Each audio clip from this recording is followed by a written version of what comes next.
Hinkle, stink, wrinkle, winkle, whatever it is. Thank you so much, Hinkle. I appreciate your assistance. Guardians baseball tonight. They're back home, 1 to 4 against the Baltimore Orioles. We will step aside just to get you into the first pitch at 6:40 tonight, right around the corner at Progressive Field. The chairs, the seats are still vibrating from the Def Leppard Journey Cheap Trick show the other night. But all of it here tonight on WMMS, and you can listen, of course, on the iHeartRadio app if you're in town. Here on the Buzzard. I did catch some of that Cheap Trick, Journey, and Def Leppard played by Corey Roddick without commercials on Tuesday night. Yeah. That was cool. Love Cheap Trick. Yep. Does a good job. They were playing I Want You to Want Me when I was downtown leaving work. Yeah, I heard that part of the show yesterday, too. I was listening to I was driving out of town. And it was cool. That's cool. Yep. Anyway, I mentioned before the break, Cardi B. This chick is a G, boy. Cardi B, who I think has gotten divorced or something a couple of times to the same dude, this guy Offset, announces they're getting divorced and then announces she's having another kid. Posts one of those like half-naked pregnancy shots, which are so foxy. Everybody can thank Demi Moore for these, by the way. She did it, one of the first to do it, at least high-profile people. And now everybody does it.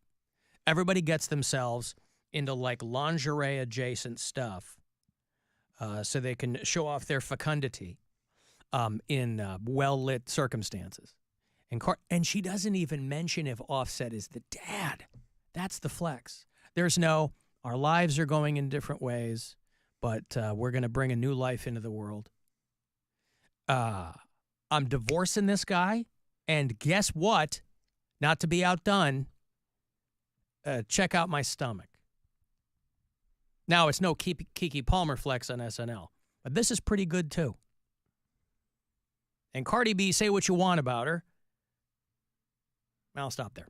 But she's pregnant and going to have a kid and getting divorced. And you really can, ladies, have it all. You can do whatever you want. Rapper Cardi B is hoping to trademark the very specific way she says okay, and we're not kidding. Do it. I can't. Try it. Okay. I can't roll my tongue. Okay. No. It's like a barricade. Listen to Mark do it. Good. I can't do it. I can't roll my tongue. Mm-hmm. Love Boston television. It's where Laura Queso went back home from Channel 3. Split Cleveland to go back home to Boston. Martin Luther King Jr. Mm-hmm.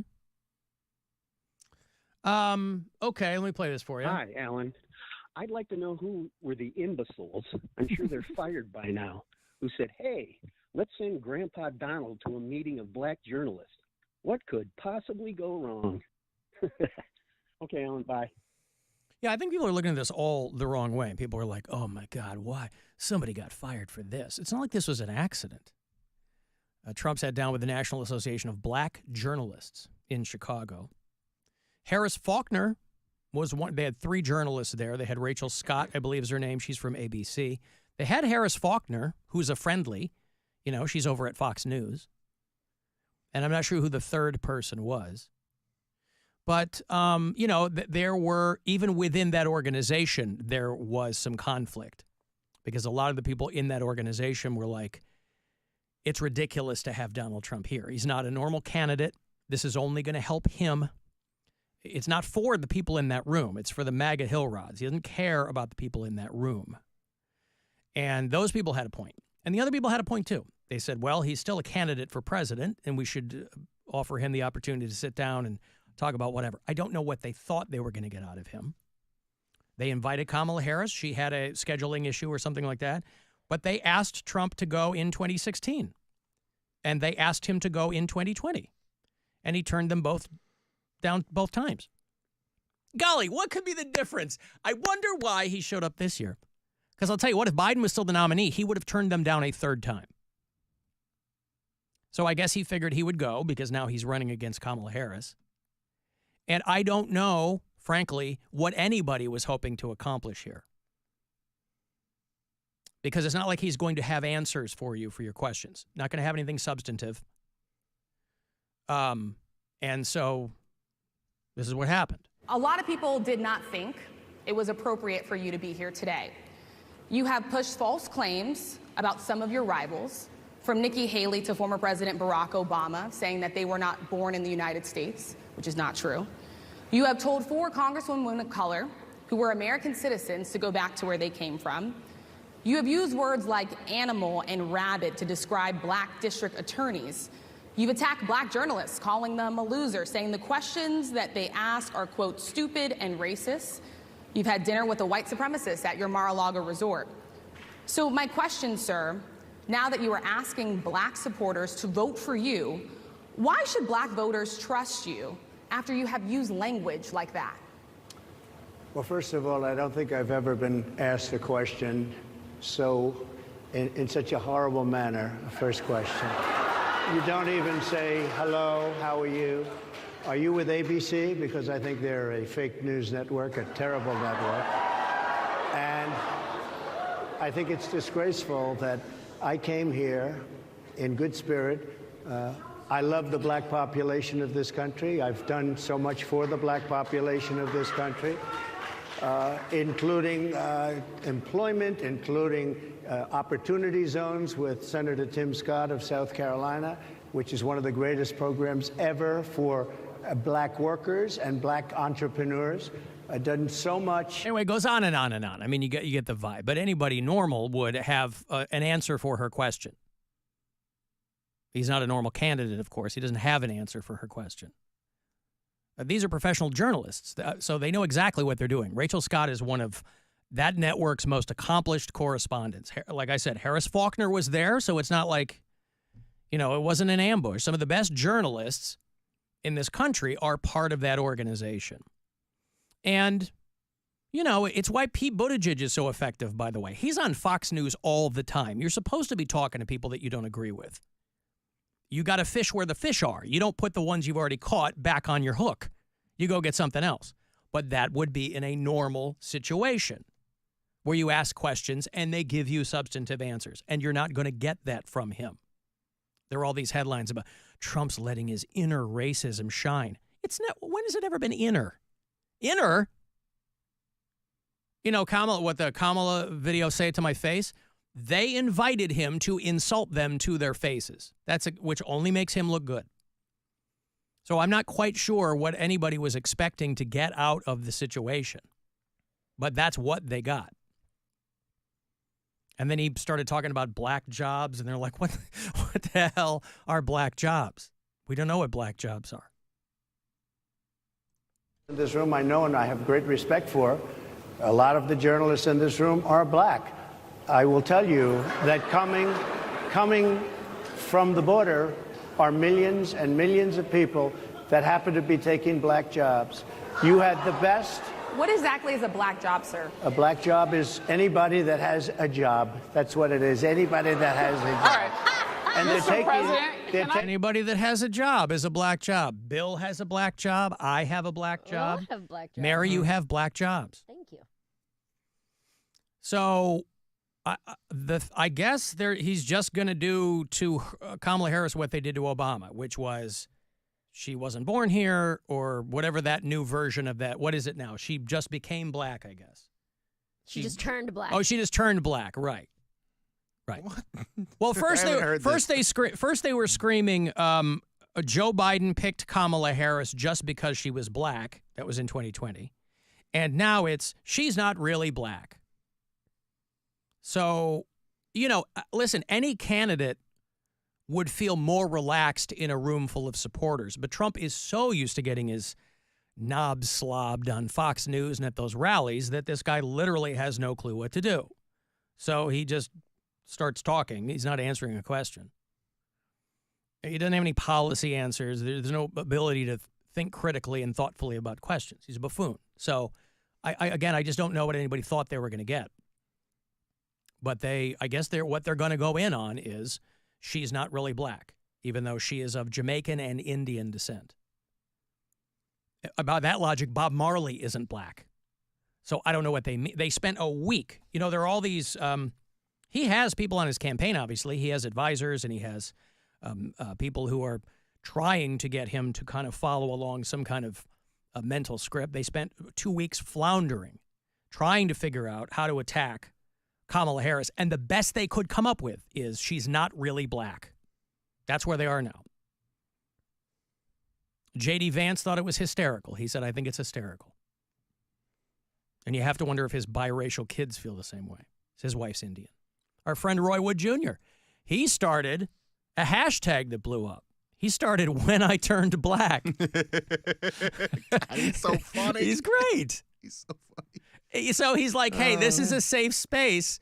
Please tell me when you turned black. Share your stories, is what he says. And she was always of Indian heritage, and she was only promoting Indian heritage. I didn't know she was black until a number of years ago when she happened to turn black, and now she wants to be known as black.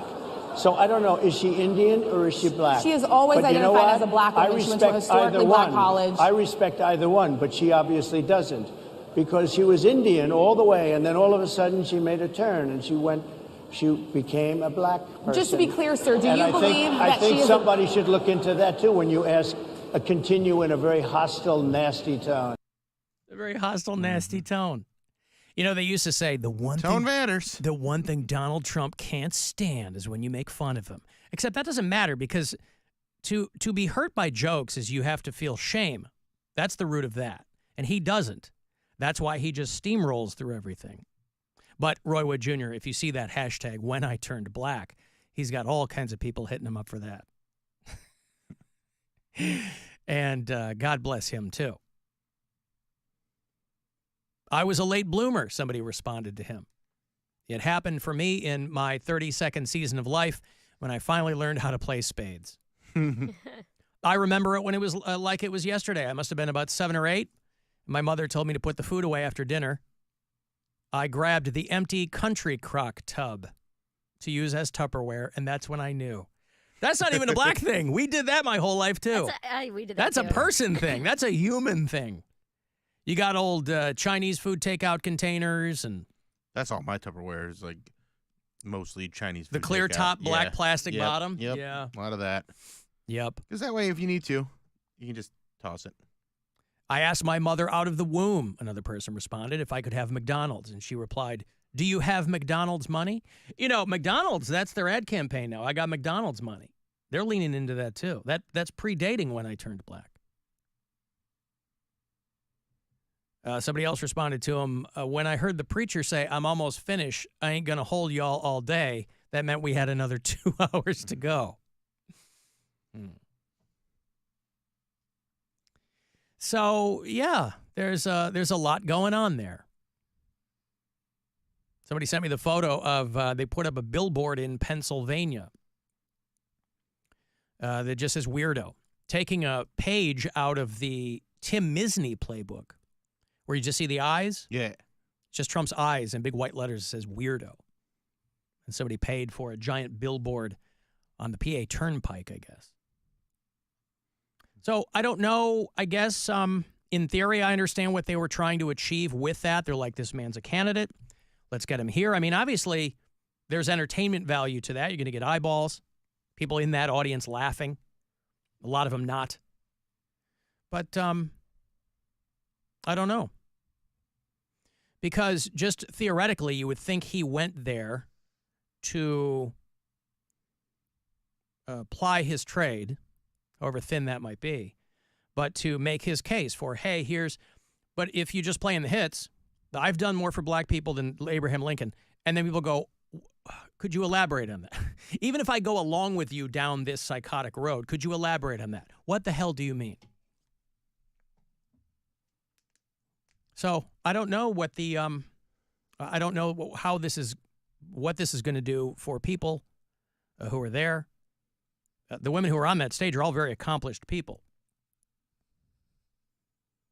But those were the clips that made the rounds. I didn't see any clips of him talking to Harris Faulkner, who is part of Fox News. But even there were a couple of clips where you heard Harris Faulkner kind of responding, not with words, but kind of sighs and responding in a way that, you know, she's a friendly over there at Fox News, and those people really want him to have a viral moment where he looks coherent. They really want him. They're frustrated by that, too. Was that the interview where she like basically gave him the out to walk back that you won't have to vote again? They always do. And he doubled down. He was like, "Oh no, I said what I said. There'll be no more voting." I think that was Laura Ingraham. Was that what it was? Yeah, okay. but they always do that. If he talks to Sean Hannity, when he used to talk to Tucker Carlson, they would always give him the opportunity to retract, and he never would. Or he'd go off on some other direction or whatever, but yeah, they would. They would always kind of try to, you know, in his mind, everybody's laying traps for him. Fox News was a very friendly place for him to be because they would just let him spout. But invariably, he'd say something, and they go, hey, listen, do you want to? Because, by the way, they're terrified of, like, being sued again, right? So anytime he's on with them, they're like, this is going to get eyeballs from our most devoted fans, but they're also terrified to get sued again for something that somebody says and then begins to litigate. Think about the poor guy in Toms River, New Jersey. Not next door to Mary, but, you know, on the East Coast. A guy who started a Let's Go Brandon merch store in a strip mall, who is now having a real hard time getting people in there to move product. He's still trying to sell jerseys and posters and stickers and T-shirts.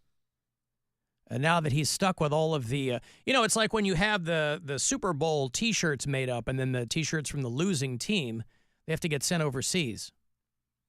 So I don't know if you're going to be seeing a lot of like kids over in sub-Saharan Africa wearing Let's Go Brandon T-shirts or, you know. You might see some photos of that. Oh, yeah. I don't know why that image just I saw struck that was me. like as soon as like he dropped oversized, out, that was one of the his funniest. Sleeves are too long. Yeah. Well, this guy's got to do something with all this merch. He opened a goddamn... Listen, maybe it's different with strip malls. Maybe you can just go in and pay them some money and move your stuff. You know, people have like consignment stores and things like that where they're just literally renting out the space, and that's probably what this is. But it's not like you just start a business overnight. You have to order things. You have to get stock. This guy took time and effort to do a Let's Go Brandon store. I mean, even in the best of times, this was going to have a short shelf life. So I don't know what he's going to do with all that merch. Maybe he'll flip it to a Kamala store. I don't know. Sell it as retro gear. Sure. Vintage store. Yeah. One of our black customers messaged me and said, I used to reuse the Chinese food containers, but then I started buying the bulk pack of 100 from Amazon. # when I turned white. Yeah. Listen, we have almost 500 people on the Alan Cox Show blacklist. I would love to hear from them.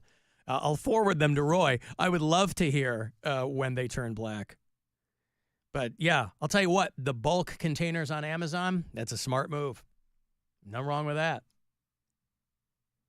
I got a break. You want to go see 30 Seconds to Mars? Jared Leto and his brother coming back to Cleveland, and they're going to perform for you, provided that you're in the audience. Otherwise, you're just going to hear about it. It's next Wednesday night. They got AFI and Poppy and Kenny Hoopla on the bill, too. It's a good lineup. We'll get you my last pair of tickets this week if you want to go to that show. After the break, we'll do that. 35192. Text me for anything else, and we'll be back. This is the Alan Cox Show. Everywhere on our free